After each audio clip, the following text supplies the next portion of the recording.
Hello children, today we are going to study History Chapter 2 Europe and India.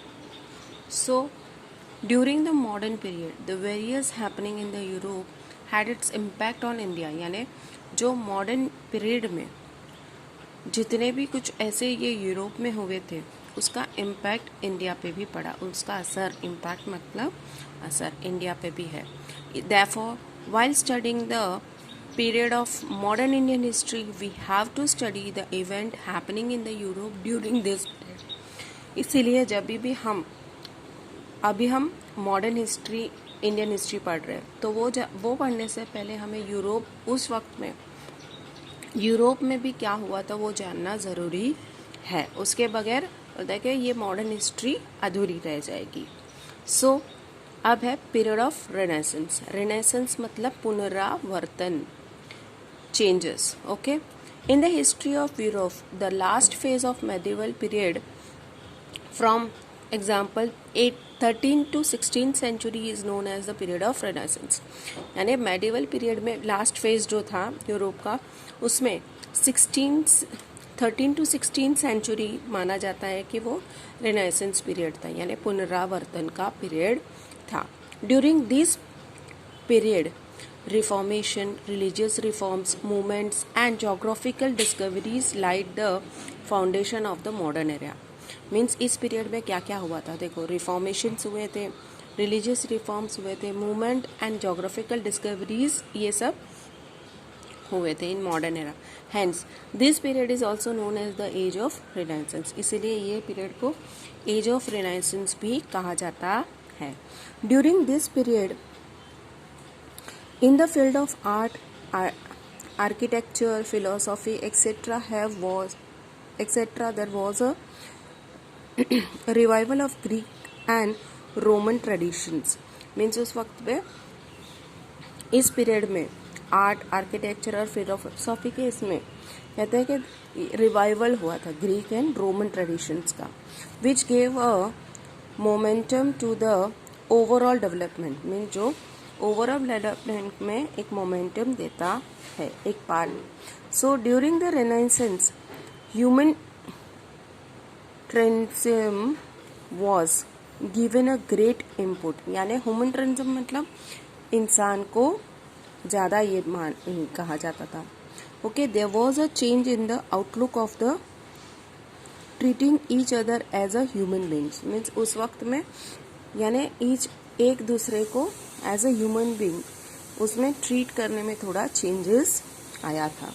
Instead of religious man become a centre point of all ideologist. Means religious के अलावा कि इंसान एक centre बन गया था to the point of all ideologies, हर ideologies का. ऐसे ही देखिए यहाँ पे ये दिखाया गया है Leonardo D Vinci. Leonardo D Vinci उनका ये रेनेसेंस में बहुत बड़ा हाथ है. यानी ऐसे यूरोप हिस्ट्री में पढ़ेंगे तो वो ये सब रेनेसेंस का बहुत डिटेल में दिया हुआ है, लेकिन यहाँ पे सब शॉर्ट्स हमें दिए क्योंकि हम अभी यूरोपियन हिस्ट्री नहीं पढ़ रहे, हम लोग इंडियन मॉडर्न हिस्ट्री पढ़ रहे हैं. सो ये खाली एक शॉर्ट व्यू दिया गया है. अब ये देखो, he is recognized as an all-around personality of the period of Renaissance. Means उनको all round मतलब हर तरह की उनको ये थी आदत, तो उसे ऑल राउंड पर्सनैलिटी माना जाता था रेनेसेंस पीरियड का. He was well versed in different branches of science and arts. Means science और आर्ट के अलग अलग ब्रांचेस में भी वो बहुत अच्छे थे. He had mastery over a various subject. Means उनको बहुत सारे ऐसे सब्जेक्ट्स में उनकी मास्टरी थी, जैसे sculpture, architecture, mathematics, engineering, music, astronomy etcetera. But he become a world renowned as a painter. लेकिन वो वर्ल्ड में एज अ पेंटर बहुत माने जाते थे, माने हुए पेंटर थे. और उनकी दो पेंटिंग्स बहुत फेमस थी. एक है मोनालिसा एंड द लास्ट सपर. ये दो जो थी वो बहुत ही इमॉर्टल मानी जाती थी. The reform movement spread through out all sectors of human life. यानी ये रिफॉर्म मूवमेंट्स हर सेक्टर में हुई, हर ह्यूमन लाइफ के हर जगह हुई. through the knowledge, science as well as different section of art. उसके थ्रू नॉलेज, साइंस और आर्ट के अलग अलग सेक्शंस के थ्रू रिफॉर्म्स हुए. We can observe the discoveries of reform movements. हम लोग देखेंगे कि डिस्कवरीज ऑफ रिफॉर्म मूवमेंट्स की देखेंगे. The art and literature of the renaissance period depict the sentiment of emotions of the human being. यानी literature में देखेंगे तो पीरियड ऑफ डिपिक्ट मीन्स उनके ह्यूमन बींग्स के इमोशंस के बारे. So literature was produce in local language for better understanding. तो ये जो लिटरेचर जो प्रोड्यूस्ड हुआ था जिसमें डिपिक्ट थे सेंटिमेंट्स और इमोशंस के, लोगों के सेंटिमेंट्स और इमोशंस के बारे में बताया. तो ये जो थे वहाँ की लोकल लैंग्वेज में बने थे. क्यों लोकल लैंग्वेज में बना? तो इससे जो लोकल पीपल है वो बहुत अच्छे से समझ सके. Okay. People during the 1450 AD, Johannes Gutenberg from Germany discovered the printing press. यानी 1450 में जोहानस गेटेनबर्ग ने क्या डिस्कवर किया? Printing press. Due to this discovery new ideas, concepts and knowledge reach to all the section of society. यानी उनके इस discovery से नए आइडियाज़, नए कॉन्सेप्ट्स और नया नॉलेज के जो ये थे वो लोगों के हर एक सेक्शन तक, हर एक सोसाइटी तक पहुंचा. ओके. रिलीजियस रिफॉर्म्स, ये थे रिफॉर्म्स कुछ टाइप के पीरियड ऑफ रेनेसेंस के ये थे. अब है religious reform movement. The independent intellectual attack the old religious ideologies of Roman Catholic church. अभी the independent intellectual attack the religious ideologies, यानी रोमन कैथोलिक चर्च के जो रिलीजियस आइडियोलॉजीज थे उन पे अटैक किया. The Christian priest were taking advantages of the ignorance of the people. Means उस time पे ये जो क्रिश्चियन प्रीस्ट जो थे, संत जो थे, वो लोगों के भोलेपन का, लोगों के इग्नोरेंस का बहुत एडवांटेजेस लेने लगे. And were indulge the unnecessary rituals, यानी वो उन पे अननेसेसरी रिचुअल्स डालने लगे.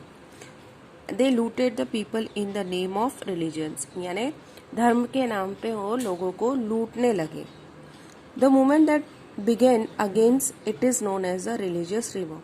तो इसके अगेंस्ट जो बहुत लोगों ने मूवमेंट स्टार्ट की लोगों को समझाने के लिए कि ये ऐसा नहीं होता है, ये हमें, यानी उन्होंने कुछ ऐसे लोगों को कुछ ऐसे बोलते हैं ना धर्म का, ये फास्टिंग बेचना ये सब शुरू हुआ. उसके बोलते हैं कि तुम ये लोगे तो तुम्हें बहुत फायदा होगा तुम्हारा. अभी आजकल जैसे पंडित लोग बोलते हैं ना ये पाठ करवा लो, ये जाप करवा लो तो आपका अच्छा हो जाएगा, वैसे वो लोग भी ऐसे लूटने लगे.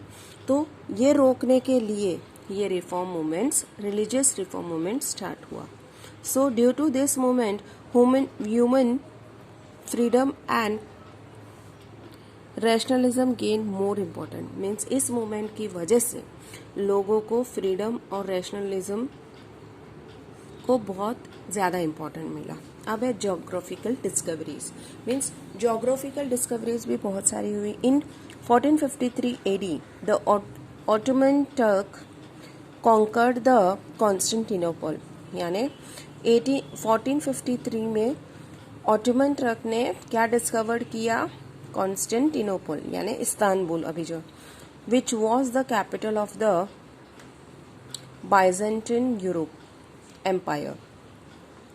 The overland trade route joining Asia and Europe went through this city. यानी ये जो सिटी थी, इस सिटी से ही यूरोप और एशिया के बीच में ट्रेड्स होते थे. So since the Turks block this route, there was a need of finding alternative trade route for the Europe. अब इन लोगों ने क्या किया? वो जो रूट था, एक ही रूट था जो एशिया और यूरोप के बीच में था, तो उन लोगों ने क्या किया? इस रूट को ब्लॉक कर दिया. अब इस रूट को ब्लॉक कर दिया तो उनको एक अल्टरनेटिव रूट निकालना ही था उनको ट्रेड बढ़ाने के लिए, सो एशियन कंट्रीज तक पहुंचने के लिए. This leads to a new phase of geographical discovery. Means इस तरह से जोग्राफिकल डिस्कवरी का नया फेज स्टार्ट हुआ।